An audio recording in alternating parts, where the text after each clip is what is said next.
how is the change from, let's say, a KGP campus to an Oxford campus? In this scan, you are looking for essentially the presence of congenital anomalies or similar physiological and functional anomalies in the fetus. For example, congenital heart diseases. You have So been yeah. to, yes, 90 Hmm. plus countries, 92, as you mentioned to me earlier. Hmm. So, how do you even start planning?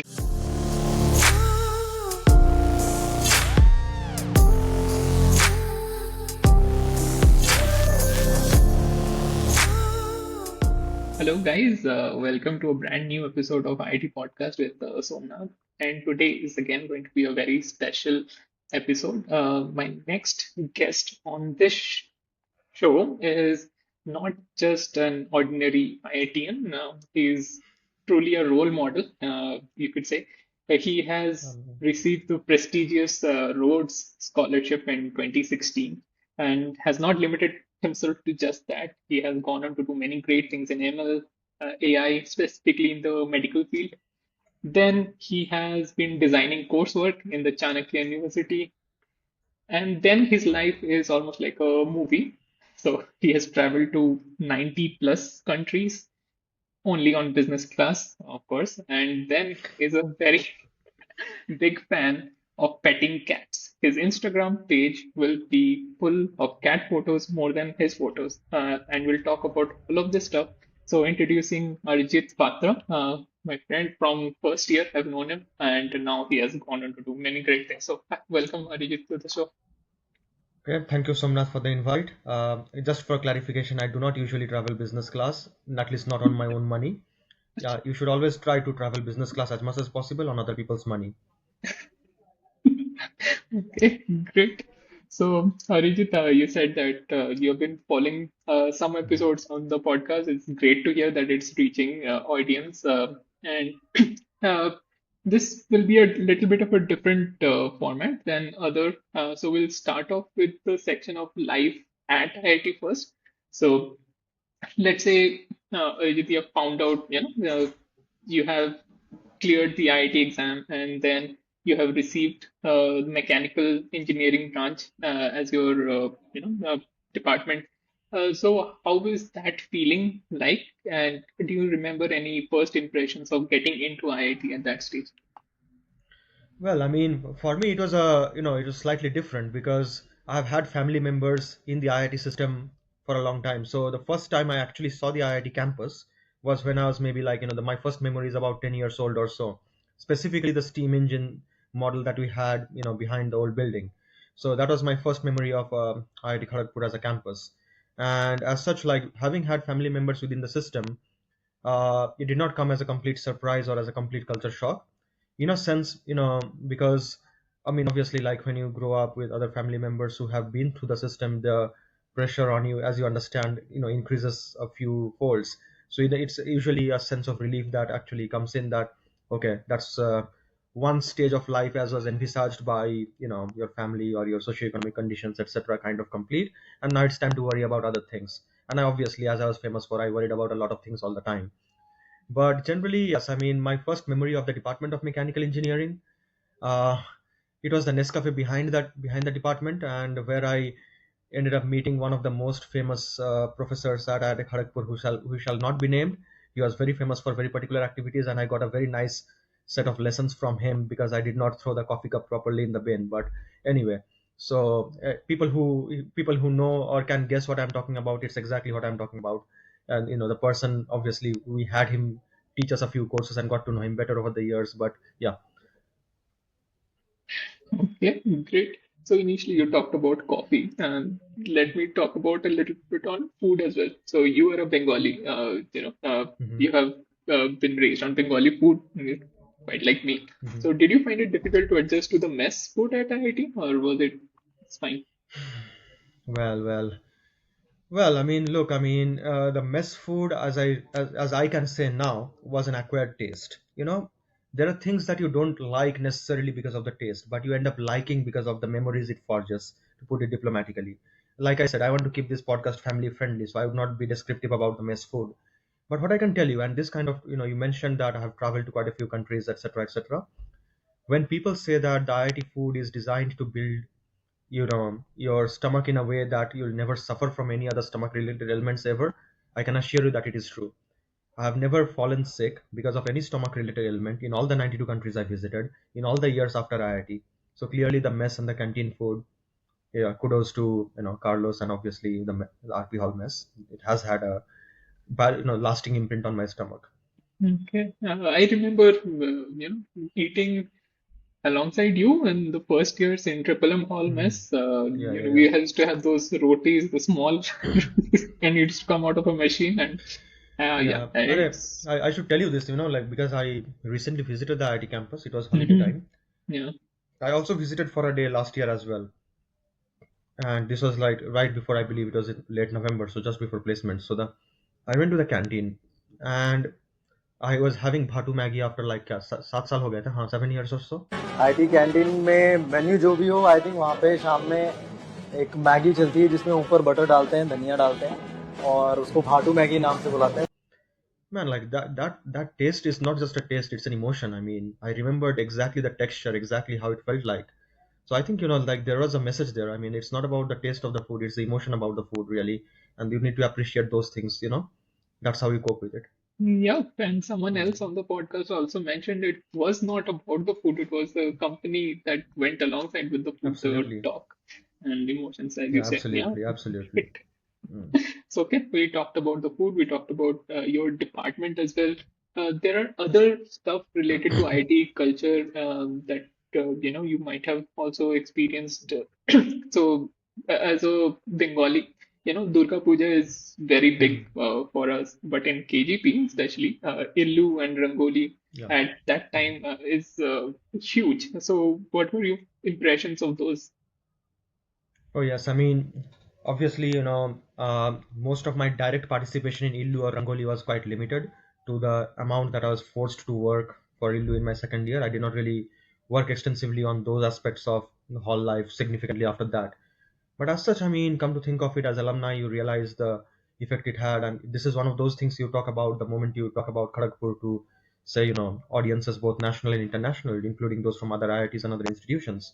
The fact that when you have so much of a debate about firecrackers in Diwali, the fact, and we had so much of a history of not bursting a single firecracker and still having one of the most unique Diwalis you can imagine, that itself is quite a testament to the spirit that our alumni and over generations of IIT KGPNs have had over the years. Now, purely in terms of like say for example the culture aspect, apart from the Illu and the other things, I was quite heavily involved in very specific kinds of activities. Like as I was very specifically involved in the quizzing circuit. I mean, very deeply involved in it, including in the national scene. I mean, and also I was obviously did a lot of work at Scholarship, etc. So for me, a lot of the you know dissemination and discussion and even understanding of KGP culture was shaped by a lot of these interactions that I would have through these other pursuits. For example, like every time you'd go for a quiz, let's say in a different university, let's say you'd go to Shivpur or one of these places, and you'd invariably end up talking about KGP culture, and invariably you'd end up talking about Illu and Rangoli, etc. Like most discussions would involve some level of showing pictures of Illu or Rangoli across audiences, across universities. So this is one of those things that any KGPN spends a lot of time talking about when they talk about their campus uniquely as compared to even other IITs. That, and obviously the fact that we have a we started as a prison camp. Those are, I think, the two most unique things you talk about everywhere. And let me ask you a little bit about the mechanical department. So you studied there for 5 years, right? You had the MTech dual degree as Dual well. degree, huh? Yeah, yeah. How was the coursework like? So starting from the first year, almost till fourth and fifth, did the coursework really challenge you as to how you thought it would go beforehand? So one of the things, this is something that I also look back on, like because I have also taught courses now. I've taught courses at Oxford. I've taught courses at other universities. I've designed courses. Honestly, and this is something we implicitly felt at the time. You had too much coursework. Like you had too many hours, too many contact hours, honestly. And now, obviously, you could say that it's all a part of like that whole idea of rigor, but there has to be a point to that rigor. I mean, it only stifles creativity and causes like essentially fatigue in the long run. Now, that said, I mean, what I do say is that a lot of the teaching in a lot of the coursework was phenomenal. I mean, we had in the mechanical department, even looking back, because I do, even though I did not end up working on those topics thereafter, I do end up watching some of those lectures, for different reasons. Like a lot of them are absolute gold. I mean, a lot of the teachers that we had in the mechanical department were exceptional. I mean, this is a lot of this is the value that you realize only when you graduate, I guess. When you are no longer do not have you take a lot of these things for granted when you are on campus, and then you realize the value of it later. So I do think that the mechanical engineering department at Kharagpur has fielded exceptional faculty, exceptional, you know, people who take a genuine interest in teaching and actually ensuring that the students learn that coursework. Now we could spend hours on arguing that how applicable that coursework is in the professions that we end up taking, or generally even within that idea of practicing mechanical engineering in society and things like that. But that does not take away from the fact that we had very committed teachers, very committed academicians, and that I think is a good thing. They were exceptional at their jobs, and they went the extra mile. They actually, when they did not really need to, you come to think of it, let's say, I mean, if they did not teach it to the level that they did, they would still get paid. They would still pretty much get their promotions on time. It would have very little bearing on their research or their primary activities. But the fact that they still went that extra mile can only be seen as in the lens of like extreme generosity and extreme concern, which I think is something we should appreciate. So that's my sort of like 2 cents on it. But I will take the the more practical question as well. So you had a lot of coursework, and I, by the way, I did not just do a mechanical engineering degree. I also did a minor in aerospace engineering. I'm still not sure what convinced me to do that, but yeah, I ended up pushing through it. And I had situations like this because you do minors by taking largely the minor requirement subjects and additionals and things like that. You had those classes, for example, in an Alanda, followed by another class in Vikramshila, followed by another class in the main building, and that kind of thing. I had that situation you know, in my second and third year, and honestly, that was frustrating. Like you go for a class at 7:30 in the morning, and then you have like 1 hour later you cycle back to another part of the campus. While that's fantastic for burning your calories, which you are not consuming anyway because of the exceptional mess food, but at the same time it creates significant amount of fatigue that prevents any of the learning from actually happening. So I do think that there wasn't really a need for that much coursework or that much volume of coursework. We could have done with a little more selectivity in terms of what we learned.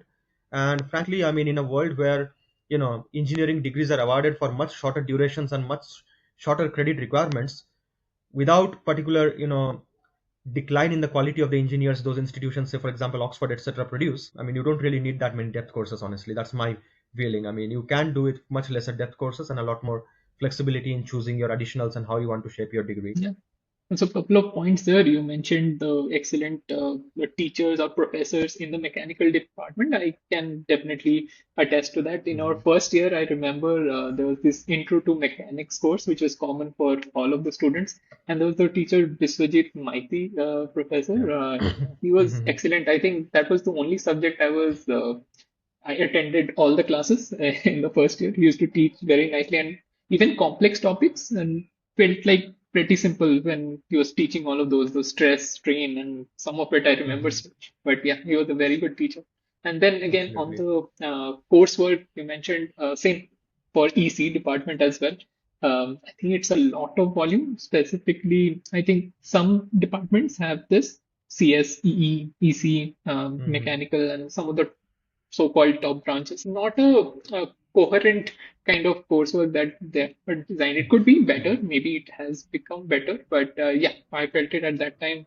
Lost a lot of interest in EC subjects totally. So focused more on topics which were outside the department. So yeah, Mhm. yeah, same feeling. Yeah, I mean, I would say that like there has been a lot of effort in kind of modernizing the curriculum, including more Mhm. recent topics. Obviously, that has happened over the years, and a lot of the things that were taught were actually quite cutting edge as well. But I Mhm. do agree on the redundancy part. I mean, very often you would have like, say for example, like in mechanical engineering, you learn different aspects of fluid mechanics in 6 different subjects at six different points in the year. Now you could argue that that maybe gave you a very good intuitive understanding of fluid mechanics, but at some point you have to ask essentially the trade-off between the necessity versus like what else could have been done with that same limited amount of time. Mhm. Yeah. Also to mention, Arijit, I remember you received the Order of Merit as well, right, in Kharagpur. Mm-hmm, yeah. So what was that like, and how did you go go for getting it? No, I think a lot of this essentially was in recognition of the quizzing activities. Really, I mean, I spent a disproportionate amount of time in the quiz club. I mean, we have very good memories of the quiz club, and not just me. When I speak of the quiz club and people around me, some people did even more exceptional things, which we can talk about off the record in the quiz club. So we were that dedicated to quizzing, and a lot of that reflected in the awards that we received. So I think a lot of the order of merit, both for technical and social and cultural, was driven by the participation in the quiz club, and to a lesser extent, probably the campus journalism experience which schools have. Okay. So let me shift tones a bit. So here there's just December passed right now. You visited Hmm. Kharagpur. There was December is called the placement season, right? Hmm. So a lot of people hunkering for just some jobs, not really sure which field they might end up in, consultancy, software, Hmm. or academia, industry, whatever. But how was it like for you? Did you feel a level of stress during that time, or were you clear in your mind that this is not what I'm cut out to do? No, so for me it was even more interesting. I'll tell you with a bit of context. So I had done an internship in my third year, and this was in a company called Eton. Fantastic engineering company. I mean, that was the first place where I actually did artificial intelligence work. Looking back, I mean, I coded my first ever neural network to predict, vehicle drivability, and I did that in Excel VBA. That's still, I kind of am surprised that I managed to do that in VBA, but yeah, that's what it was. And generally, they offered a PPO.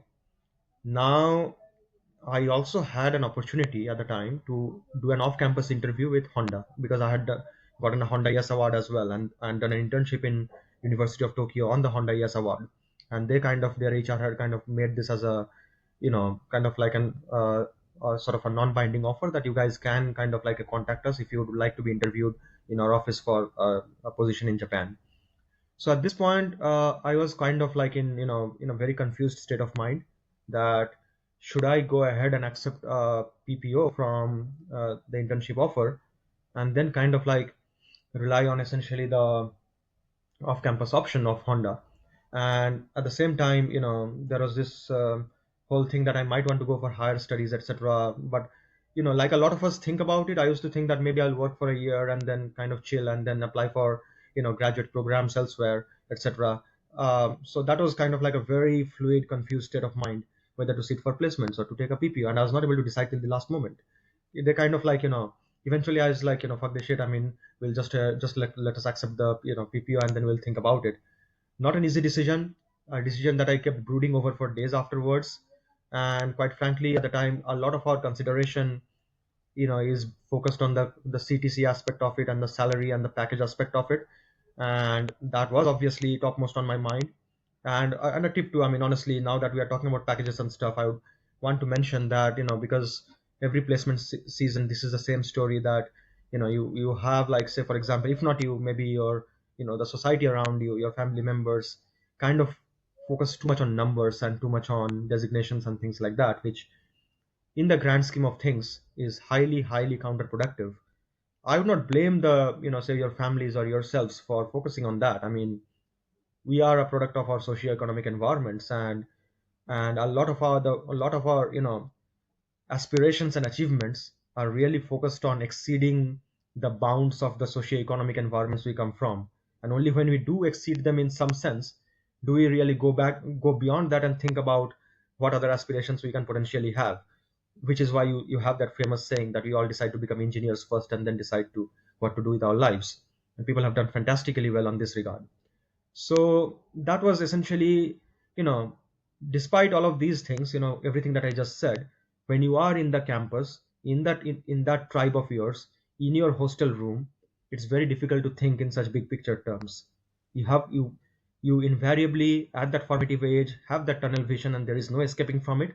And it's okay, in a sense, I would say it's okay. You shouldn't be too hard about that aspect, and maybe just spend those few months, however it goes, with the realization that you are bigger than yourself. You are a part of a long history of alumni who have gone on to do great things and not so great things in the world. And in the grand scheme of things, you will do wonders. I mean, at the end of the day, those few days, few weeks, that one day, those few hours, They don't define you. I mean, you'd spend those few hours, you'll come back relieved, you will go, you'll go back and you'll have Bhatu Maggi in the canteen, and then you'll kind of like spend your, the next few weeks that you'd have. Eventually those weeks would become years, and you will catch up with your batchmates all fine. People would have done very different things that they never expected with their lives in all kinds of different ways. And that's about it. I mean, the story is larger than that one dialogue, really. So while it is impossible to realize all of these things when you are, rushing from test to test, or when you are spending night outs and whatnot in preparing case interviews, and then you want to one day you want to become a data analyst, the second day you want to become a consultant, and the third day you want to become a scientist. All of those, you go through all of those motions, and they kind of like make for great stories to tell down the line. So it's about that. At the end of the day, your placement is really a one-way ticket for you to get out of the village into the city. So that this is something I told actually the guys last November. I mean, when we were having Maggie. So yeah, that's I think how it kind of sums up. So yeah, coming back, I had the Rhodes interviews. I had made it to the final rounds, but given the selection odds and all of that, I had no expectation of getting it. So I had kind of written it off that okay, I'll just go to Mumbai, give the interview. It promises to be a good dinner with a lot of celebrities interviewing you. Yeah, So yeah, yeah. okay, Let good me ask experience. specifically, Yeah. question on that. So So you decided to apply for a Rhodes Scholarship while in KGP itself, right? mhm. Uh, I heard in another podcast that you were inspired mostly by wanting to have dinner with Rahul Dravid. It Yeah, was among one other of his. things, yes. I Yeah. mean, Okay. so I'll tell How you did this. I mean, yes. so yeah, so uh, I applied for the Rhodes Scholarship. I mean, primarily because I had heard, like, so in the year above, we had a batchmate from Nehru called Raj Deshmukh, if you remember. So Raj had applied for the Rhodes as well and gone to the finals. I mean, and then I thought that okay, so it seems like worth giving a shot because I read up about it. I'd heard about the Rhodes scholarships in passing, but never really seriously thought about it before that.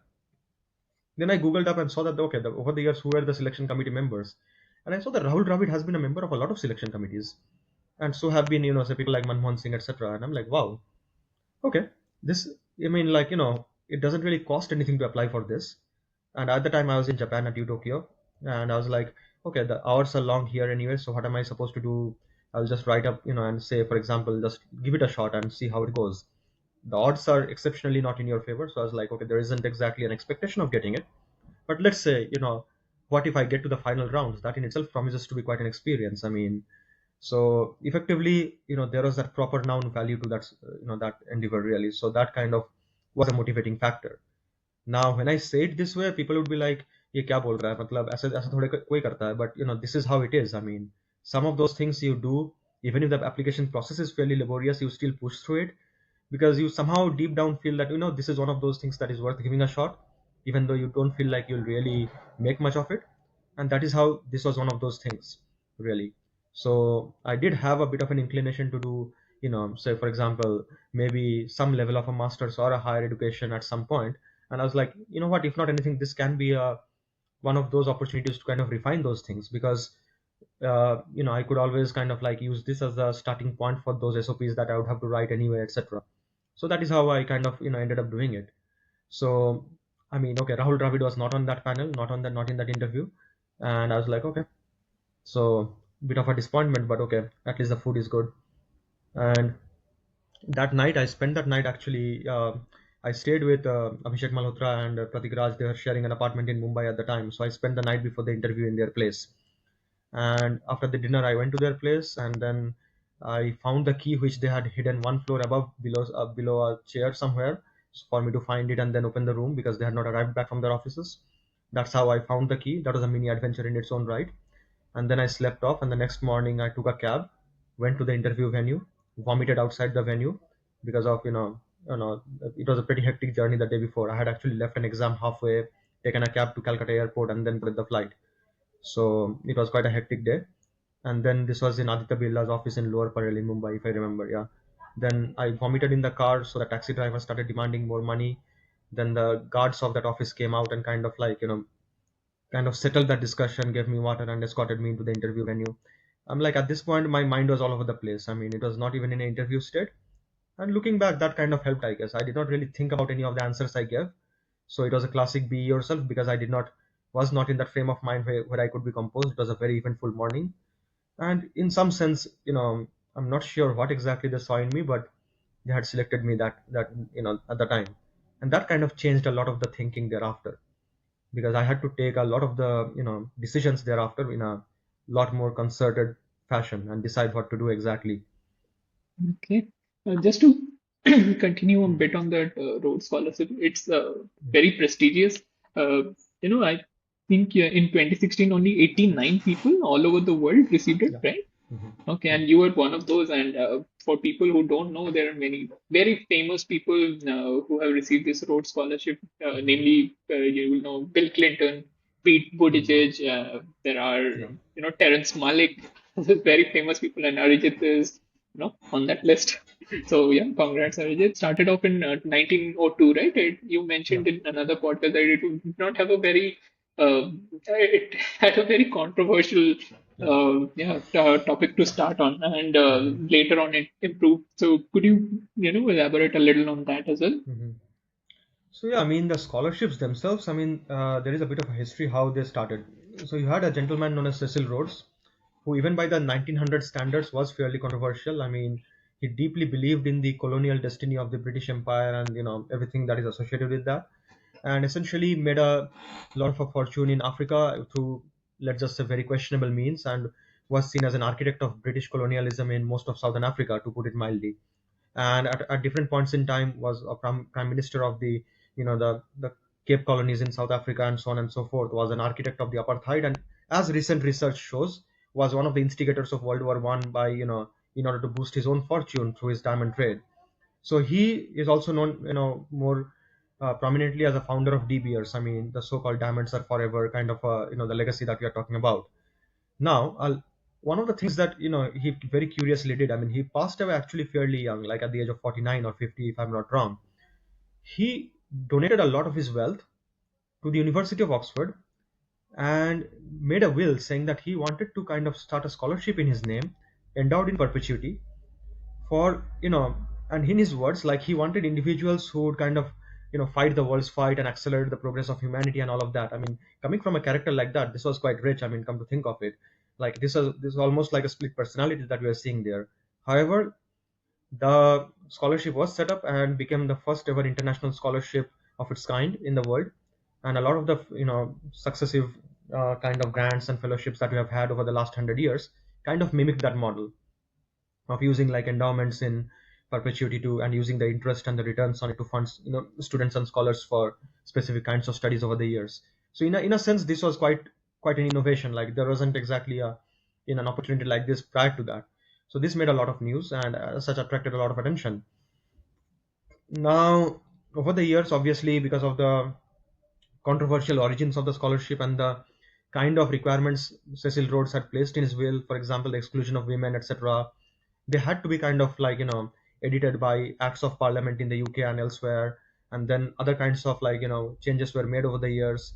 And in more recently, the scholarship became truly global as opposed to being restricted to subsets of constituencies and so on and so forth. A lot of the original money that was invested, which is essentially blood money if you think about it, was money that was made out of very questionable means, out of exploitation and and essentially slavery in a sense. That money got, like, a lot of that money was like kind of squandered away during the dot-com bust, and the scholarship itself was refinanced by more recent scholars who have made their fortune through, let's say, less questionable means at the very least. So yeah, in a way, like, today the scholarship is more like it's a very different version of what Cecil Rhodes originally would have wanted. So that way, one of the things that does remain the same is that focus on essentially individuals who can fight the world's fight, to put that in quotes. And I have also been a selector for the Rhodes scholarships more recently. So I actually conducted interviews for the India cohort this year and the global cohorts earlier. So I actually got to see in a lot more detail what exactly goes behind the scenes and how exactly the selection happens. And I have to say, I mean, I was quite impressed by how the four criteria that you read in Wikipedia and elsewhere on the website, they're distilled down into very specific examples with a very specific psychometry bent that we actually look for. And I was quite impressed that a lot of the individuals who are selected through this manner actually come from such a diverse cross section of backgrounds and so on and so forth. So you received the Rhodes Scholarship. Was there like a bit of a celebration in your head? And, like, it's very prestigious, and you Oh, I'll had tell you. not hoped for. Yeah. I'll very specifically tell you what I did. So I told you that, I mean, I spent the night at Abhishek Malhotra's home, right? I mean, there was Tejashwar Gill and also Pratik Raj around, and so I basically had taken the cab back to the home for lunch, and then came back to hear the results in the evening. And then while I was in the Bombay traffic, one of my friends from IIT Delhi, who was also in that final interview panel, called me up and said कि तेरा हो गया, जल्दी से आ जा. So I was like, भाई कहीं पर traffic में फंसा हुआ, ठीक है. So I went there, and then I saw that the five, four of the five elects of that year were being kind of like given like pointers etc. by the chairman of the selection committee. At the time, this was Professor Veer Chauhan, and then I walked in, I barged into the room, and he's like, "Okay, where were you? I will cancel the scholarship at this rate." I'm like, "Okay." I was in the traffic, and then I sat down, and then I was given like a sort of a booklet, and they shook my hands, and then they said, "Okay, so you can also kind of like gather the advice that I was giving these four folks here." So and then I was like, "Okay." So and then we had a bit of a conversation, and then people left. So I was sitting in that office, and then I called up Malhotra and said that, "Look, my flight is at 9. I have gotten this scholarship. So you know what? Like, let's do a mini celebration of sorts since you housed me so graciously yesterday." So we went to Palladium Mall in Mumbai, and we had essentially a peg of Blue Label, each of us. ठीक है, that was our celebration essentially. और उसके बाद हम फिर airport आ गए, and then I slept on the flight back home. And now what happened even after that? This was on a Saturday. I had registered for CAT. ठीक है, CAT actually was the next Sunday. It was in Calcutta. It was close to the airport. So I reached Calcutta airport really late, and I'm like, अभी मैं कहाँ जाऊँ? I mean, I have CAT in the morning. ठीक है. I was thinking that, you know what, if I actually go to the CAT venue, and then I will find somebody from KGP को गाड़ी लेके आएगा ही, so I'll maybe take their car and go back, or I could go back now. I have paid for CAT, so might as well give it. So I actually went and gave CAT. ठीक है. And then I came out of, and then some relatives had called me. Calcutta में also have a few relatives, and they were like, "ये आ जाओ मिलने के लिए," and etc. So I just went there. So yeah, that is kind of how I had that weekend. It was a very eventful weekend, come to think of it. So yeah, fulfilling so many middle class aspirations on one weekend. Yeah, that was a quite something. But Most anyway, memorable weekends. Nice. yeah, and then I came back to KGP gradually, and then went back to my quizzing life, etc., etc. Great. So with that, we'll try to conclude the life Mm-hmm. at IIT section. Now, Mm-hmm. moving on to life after IIT. So, Arijit, you have received the Rhodes Scholarship. So, immediately next year, you start at Oxford University. And Mm-hmm. so, how is the change from, let's say, a KGP campus to an Oxford campus? Oh yeah, that was quite some change. I mean, now you know when you talk about an IIT system, you are a very small group of individuals. When you think about it in relative terms, you almost gel together. You come from relatively similar backgrounds, and the hall culture ensures that everyone knows everybody in a sense, and there is always a culture that forms those bonds. Oxford, on the other hand, this is like a proper university.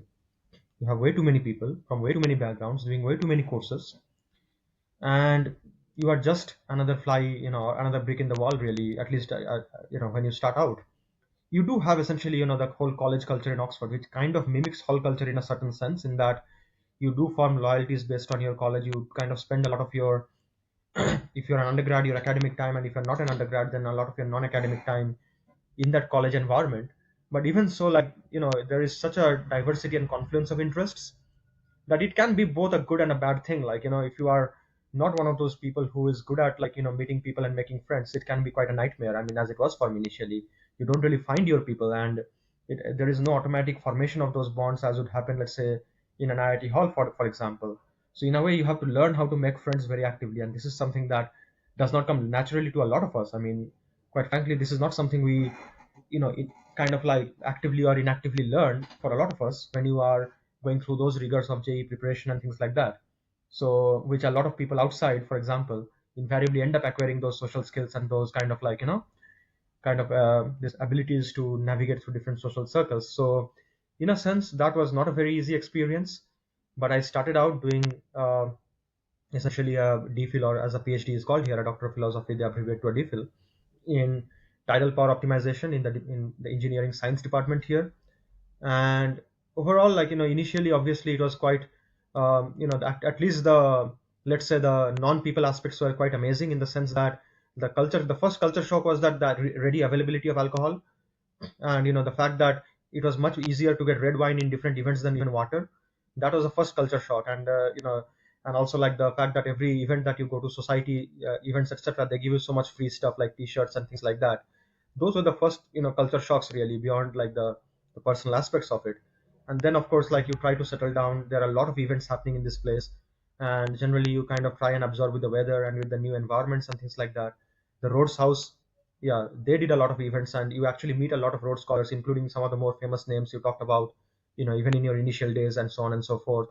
And then you kind of have a lot of these very exclusive events, I mean, which after a point of time becomes very disconcerting when you see what is exactly happening here, and how these places essentially thrive by creating walls and kind of like creating these silos, which is quite something to see. And then in a way, like, over time, like, you kind of like get on the PhD grind, and then kind of like go through the motions of it. So I ended up actually, in after 2 months of my original lab that I had chosen to, I ended up switching fields entirely. I essentially, eventually ended up doing a PhD in artificial intelligence for medical imaging, focusing on second trimester pregnancies and ultrasound images thereof.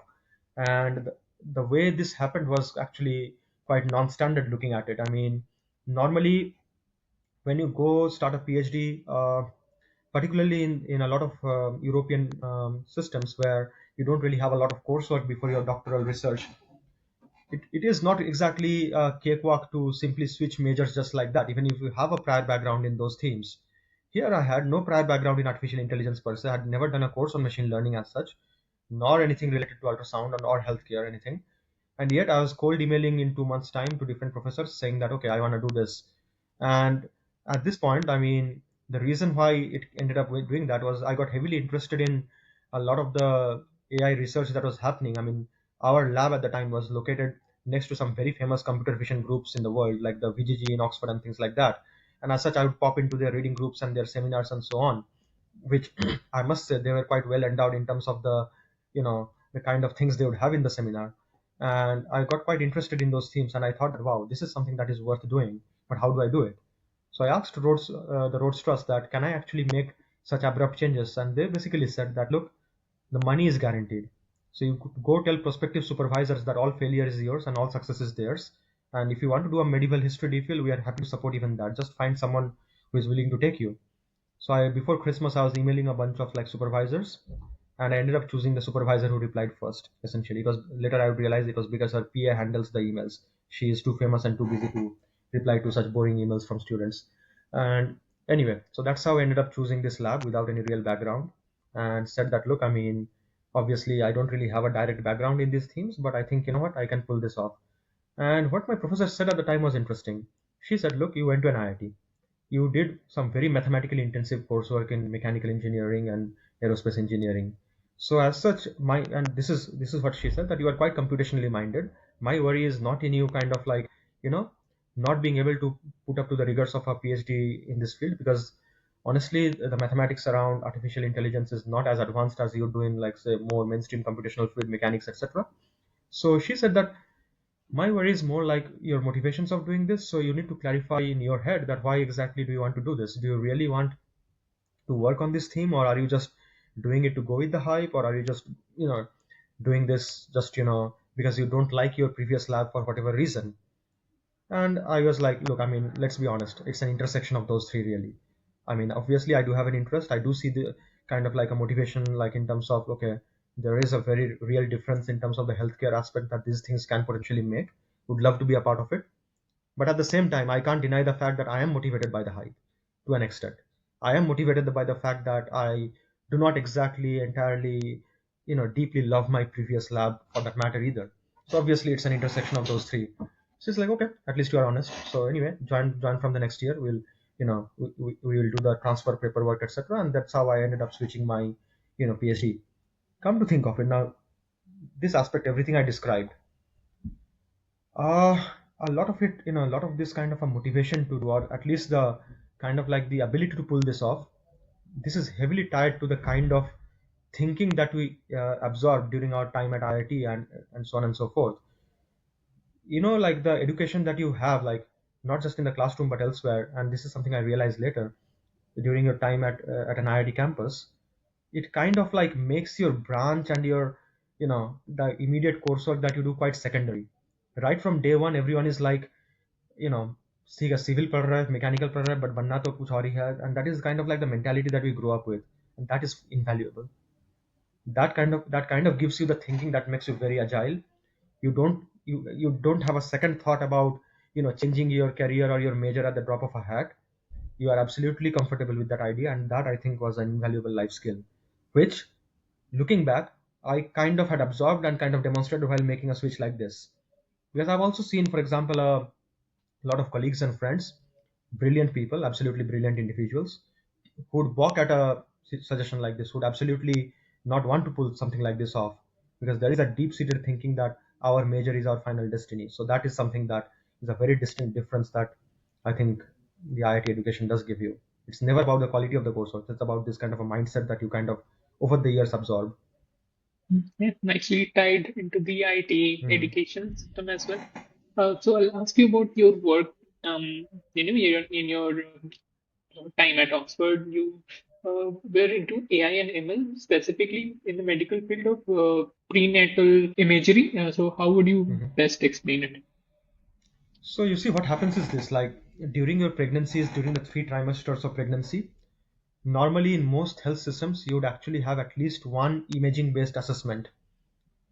Typically, I mean, let's say in a relatively resource-constrained environment, you would have at least one of these, like these ultrasound exams in your second trimester, in the between the 16 to 20 weeks, roughly, even within that. Now, ideally, you should have one in the first trimester as well, and one in the, if maybe about the 30 week, if you are not entered labor by them. Now, normally in the first trimester, this is known as the growth scan.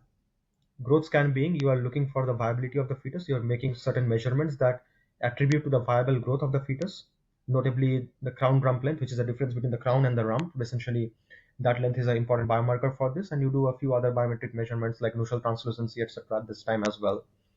In the second trimester, you look for anomalies in the fetus. This is known as the anomaly scan. Now, these terms are specific to the fetal anomaly scanning program of the UK.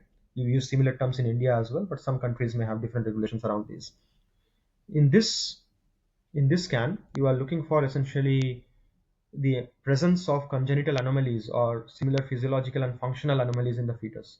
For example, congenital heart diseases. This is something that you can figure out during your second trimester scans and accordingly plan the rest of the pregnancy, including potential options for termination, etc. So this is where a lot of the functional assessment is done, and with an occasional referral to like more specialists. Say, for example, if you do suspect the presence of a fetal cardiac anomaly, you might want to do essentially a very specific kind of an ultrasound scan known as fetal echocardiography, and a fetal cardiologist would essentially take the rest of the prognostic and the diagnostic decision going forward. So this is what you do in the second trimester. And in the third trimester, the dating scan is essentially looking for more like growth markers and looking for, sort of the orientation of the fetus and planning delivery, etc. That kind of a thing. Not done that commonly in a lot of systems. Now, one of the things that is a reality in most of the developing world, or for that matter, even the developed world, is that you don't have enough sonographers in the world. Whereas, you know, I mean, babies are born every day, every second, pretty much. So, how is it that we can optimally ensure adequate healthcare delivery during pregnancies in a variety of social and economic contexts? So, artificial intelligence can be an answer, at least in terms of a first pass diagnostics, and can actually be used as a supportive assistive technology. And that was the motivation with which we kind of looked into a lot of these projects around using sort of computer vision essentially for understanding imaging and video data from ultrasound. So the idea was that if we could at least have, you know, decent algorithmic support for first pass identification of our different markers that we look for, or at least enable with a lot of the housekeeping work like detecting certain standard planes and so on and so forth, or help with biometry like measuring the head circumference, femur length, etc., then we actually free up a lot of the sonography time. Additionally, one of the things that I did later in the PhD, and this is because we had a lot of hardware innovation in the ultrasound space where you have portable ultrasound devices that can be plugged onto your iPhones and Android devices, and you can get a scan on your phone. So the idea was that if I could actually port these algorithms into a mobile friendly format, so essentially if I could do a mobile net or a efficient net but for a ultrasound context, then I could actually solve a very, you know, or at least make a dent towards solving a very pressing global problem in the global south, where you simply don't have specialist sonographers available. And whether or not you could have, let's say, your average midwife being able to do a first pass diagnostics with the aid of these algorithms and his mobile device and one of these probes, and you can then use, like, for referrals, you can use, say, for example, telemedicine using cloud hardware and so on and so forth. So this was one of the things that we actually worked on later, and something that is currently in field trials in Kenya and India as well. I mean, a lot of the stuff that we had done at the time. Uh, Also, we worked quite a bit on actually including, like, because this was essentially one of those domains where there is a very strong expert judgment involved. I mean, you have sonographers with their years of expertise deciding how to actually identify certain structures in the fetus, and how to actually identify or arrive at certain specific views of interest, or standard planes, etc., because the fetus also moves dynamically as when you're doing the scan. So we could actually use quite a bit of information if we could actually integrate the kind of, like, cues that they use over during the course of a diagnostic evaluation. So that was the PhD part of it. I have to say this was quite a satisfying experience. I mean, not just in the technical sense, but also in a lot of the exposure that I got from a non-technical perspective. Because when you're working on something like a global health problem like this, when you're looking at obstetric ultrasound, you do meet a lot of opinion leaders across the range of the deployment and the challenge scenarios. Really, for example, I did work with bureaucrats who were looking into how we can reform India's laws around prenatal testing and determination, because India bans all kinds of sex determination during pregnancy, so much so that the way the PNDT Act is worded is that you are ultrasound and similar technologies are effectively banned with six exceptions, one of them being diagnostic understanding. And you go to any ultrasound clinic, you'll see, like, sort of notices saying that sex determination is banned by law, etc. And for very good reason. I mean, we have had, like, problems around sex selective abortions over the years. But when you look at some of the technical innovations, for example, like ultrasound probes becoming mainstream, etc., to what extent is an act like that, you know, implementable, so to speak? And those are the questions where I could have very engaged discussions and debates on with people who make these policies and so on and so forth. And then we kind of, like, solutions, whether or not maybe it's a time to essentially track every single pregnancy and look at what is happening, rather than trying to have the burden of that enforcement on the clinics themselves. So having a lot of these moral and philosophical debates around the politics of something, of essentially a healthcare intervention, not something that you normally would expect in a purely technical PhD, but this kind of applied domain kind of afforded me those opportunities as well. So Yeah, I mean, after my next, PhD, I yeah, moved out of it, though. By the way, I mean, I did not continue in doing obstetric ultrasound okay. after my PhD, because when I kind of, like, wrapped up my PhD during the pandemic, I ended up joining AstraZeneca. Mm-hmm. So I did a lot of work on machine learning for clinical pharmacology and safety for drugs and vaccines, etc. So that was in AstraZeneca, and ever since I have been in the pharma industry doing a lot of AI for drug discovery and drug development work. So currently, it's mostly, I do a lot of AI imaging work now, but a lot of it has got to do with ensuring non-clinical safety of drug candidates, ensuring effective drug development, and so on and so forth. So a lot of the lectures that I have given in recent years, they have all been focused on this aspect of it, like doing, essentially, reducing animal testing and doing non-clinical safety for pharma. Okay. And you get invited to a lot of talks, right? Even in India, ISC, or even Somewhat, yeah. other, yeah. What do you generally talk about? Is it mostly around this line of, safe drugs and maybe reducing Mhm. the testing on animals and that kind of thing? Yes, mostly. I mean, yeah, I do give a few talks every year. I mean, I've done at IIT Kanpur, Bombay, and ISC as well. Yes, and it has all been around largely the current technical projects, etc., from a pharma context, about why we do need better machine learning pipelines for understanding drug safety better, and why do we need AI for non-clinical safety and toxicologic pathology, and because we do need to cut down on animal testing, and we do need to get medicines faster to the market. Generally around this theme of AI for pharma, like AI for drug discovery, AI for drug development, AI for safety, so on and so forth. Most of the talks are kind of in this theme. And India is also known as the hub where, the mass Yes. production of vaccines Hmm. or drugs. So how does India land into this whole debate? Like, is the testing done in India itself, or like is it just production here and testing somewhere else? How does it So work? yes, I mean, yeah, just to give you a bit of an idea on how this works, is that once you have, let's say, a candidate that has been generated as a lead candidate, you'd advance into something known as non-clinical safety evaluation. usually, I mean, in a lot of contexts, pharma companies would not do their entirety of NCSE in-house. They have kind of like outsourcing partners known as CROs, or contract research organizations. India has a lot of CROs. I mean, in terms of market size, we are nowhere close to China. Like maybe we are 20% of the Chinese market size, but we do have a substantial amount of CRO capacity. India does specifically, like when for example, Dr. Jaishankar, etc., says that India is the world's pharmacy. What they effectively mean is that India has a very strong presence in the generics pharmaceuticals manufacturing business.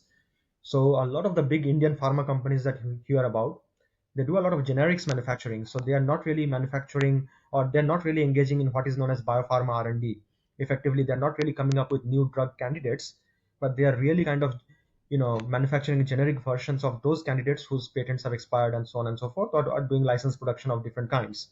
For example, what Serum did was essentially do a license production of the AstraZeneca vaccine, really, and a couple of others as well.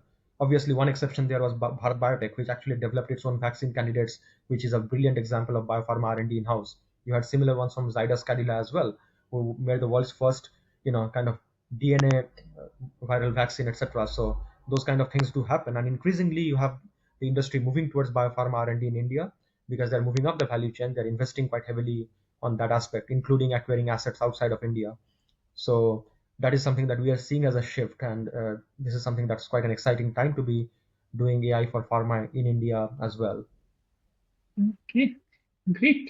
So we'll move on to something else then. Like we have discussed at length with your job. Maybe it is not enough. Maybe you want to listen in detail as to what Arijit does. Mhm. There's an excellent podcast. I'll share the link in the description, and you Mhm. go, nerd out on the stuff that Arijit does.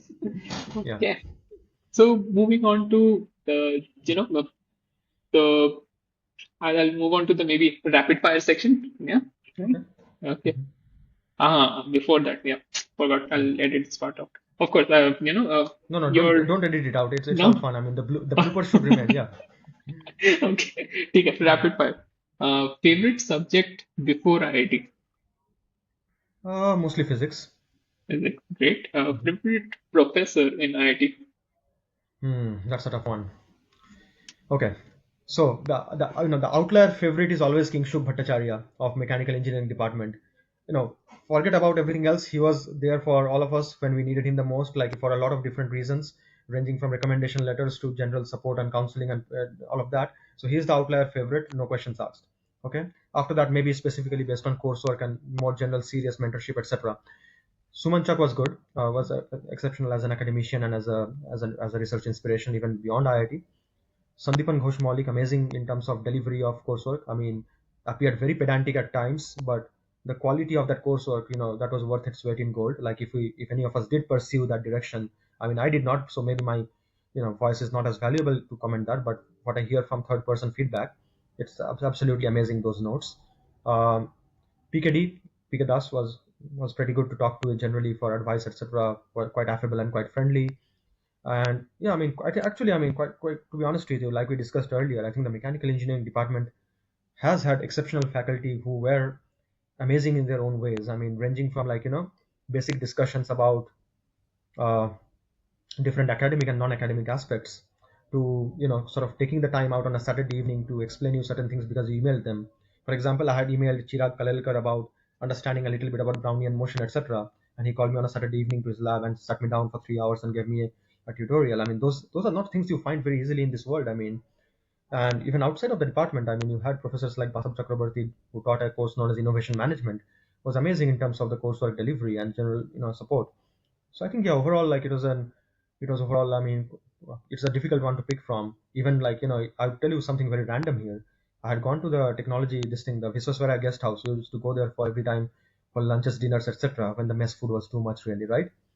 There was this professor from metallurgy. I think this was Professor Bhaduri, who has since passed away, I believe. I remember an instance like where they would not give chapatis more than two on the plate, and this was in my first year, and he actually fought with the guy who was giving the chapatis because I wanted an extra chapati and he was creating issues, and this professor fought for it, and he said like, why would you not give him? I mean, he's a young student. I mean, you should. I mean, that was, I mean, amazing. I mean, forget about like coursework, all of that. I mean, purely in terms of like that level of personal care and so on and so forth. Those are not things that money can buy. or your degree can buy. So it's a that way, I mean, you have like a whole range of like things that we can say about this one. And the fact that we remember them is that's Yeah. part of their legacy. Huh? Yeah, absolutely. Okay. Favorite course in IIT? Uh, hmm. This is a difficult one. I have to say, I mean, I bombed on quite a few of those, but let's say advanced fluid mechanics was good. Yeah, advanced fluid mechanics was good. Generally, all of the fluid mechanics courses were actually pretty good. Yeah. Okay. Most enjoyable year at IIT from first to fifth.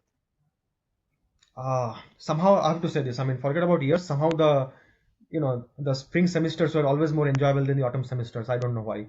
Somehow they were Yes. always more enjoyable. I'm not sure if it is the weather or something, or there are more quizzes in that semester, but all the spring semesters were more enjoyable. Most confusing year, or maybe semesters. Well, the seventh semester, I mean the one immediately before the placements, that's where that's I think one of the most stressful and confusing for everyone. So you have coursework, you have exams, you have no clarity on what you want to do, you have a huge amount of external pressure. So yeah. Hmm. Favorite KGP lingo that has stayed with you?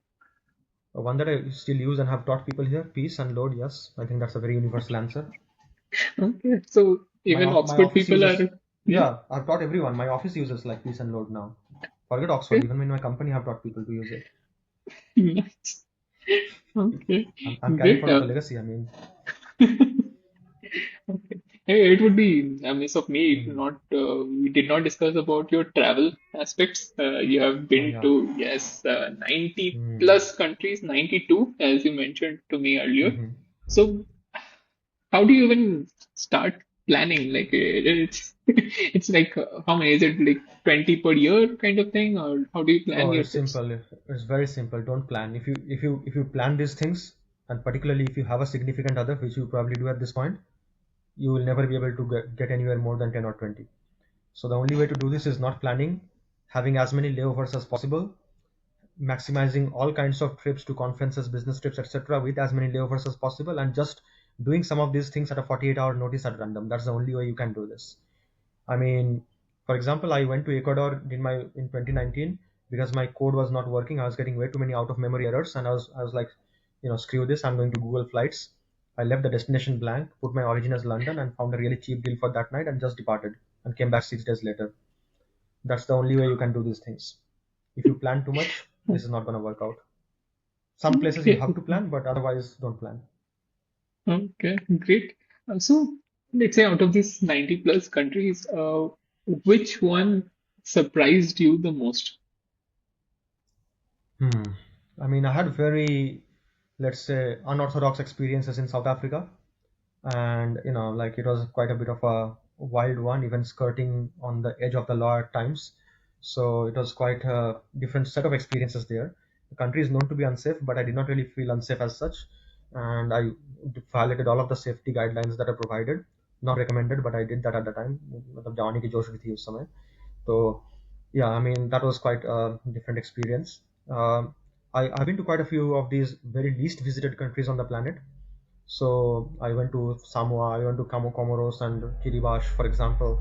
All of them were quite unique because they all have their own unique stories. I mean, Kiribati, for example, is one of those countries that is heavily threatened by rising sea levels. And as such, a lot of these things you hear about climate change on slide decks, on lectures, and so on and so forth, or for that matter, the stuff we actually heard about in the much maligned environmental science classes in second year, a lot of those things come back from the deep recesses of your mind, and you are struck by how real some of those things are. So you meet the people there and you see that they are also as normal as you are in your sense of the normal, or interesting in certain ways. They're invariably friendly, invariably welcoming, and then kind of like you go around, talk to them, and you realize how different and same their stories are to yours. I mean, that always is a very exciting experience. Mhm. You mentioned before that Kiribati is the almost one of the most remote islands in the Hmm. world, and it will be non-existent about in 30 In a few years, years right? time, at least parts of the country, yes. I mean, it is like one of those countries that is really widespread on the planet. Like there are 5,000 islands spread across all the four hemispheres. It's I went to this island called Kiritimati, which is in the middle of the Pacific.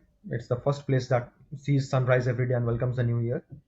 So this island will disappear in our lifetime, even with all the Paris COP targets being made.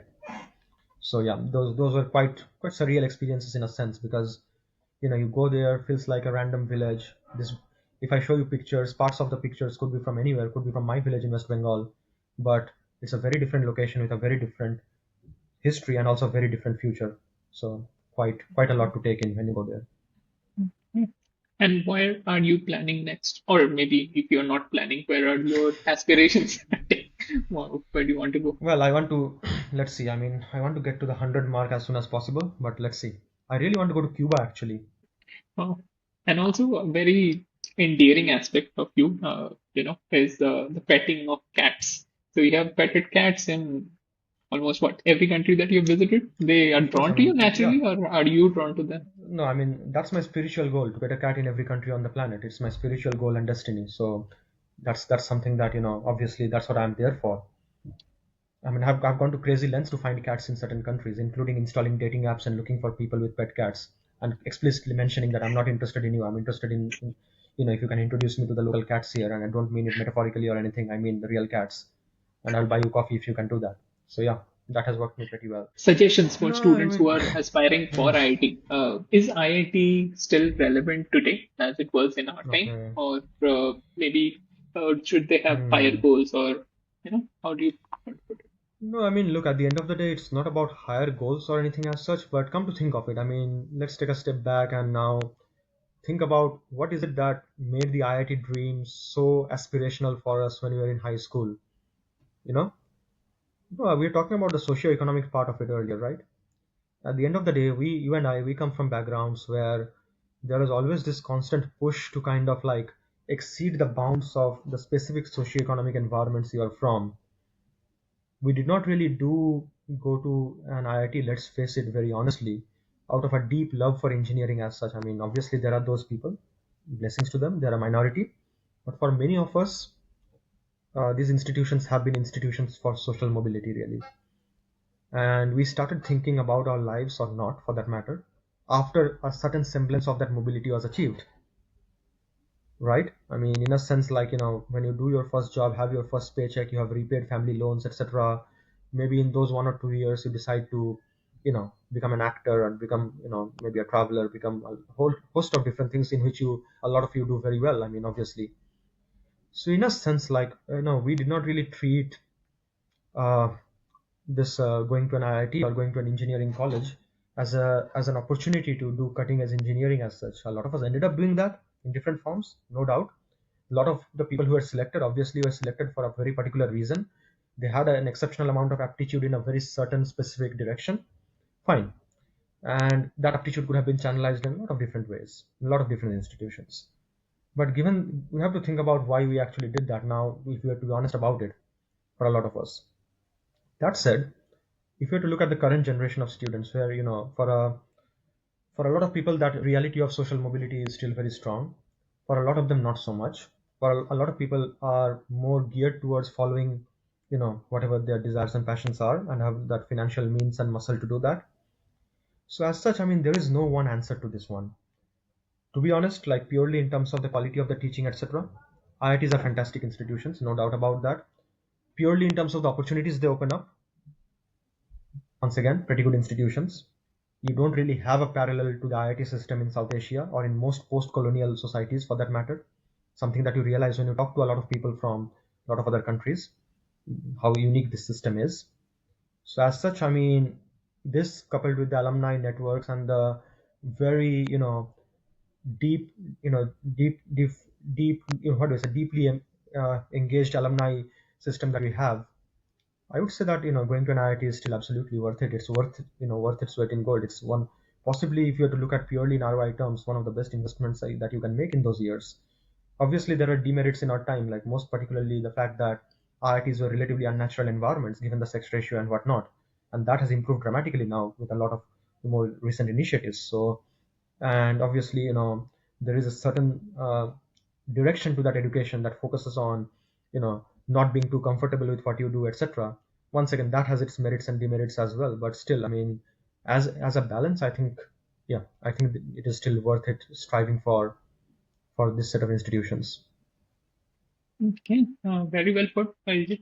So with that, we come to the end of the episodes. It has been great speaking to Arijit. Hey guys, follow me on Instagram, man. Like follow everyone, follow me Yes, on Instagram. I need more people on my Instagram so that eventually I can monetize it and I can fund my travels and pet more cats. Yeah, so put my Instagram link in the bio as well. Yeah. yes, definitely. Instagram as well as LinkedIn, all the socials basically. Mostly Insta, yeah, LinkedIn, yeah, because LinkedIn is boring. I mean, honestly, I should start putting cat pictures on LinkedIn. Actually, yes, I should do that. yeah, yeah, It should be a professional network, not just a professional one. yeah, something Okay. different at least. Yeah.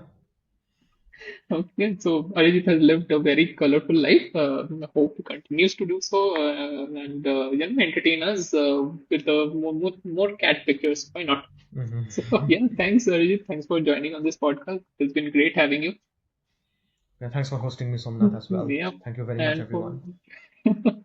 yeah, those listening, there are other podcasts Mhm. available. I'll link some of them here, and you can watch it at your own time. Great. Signing off.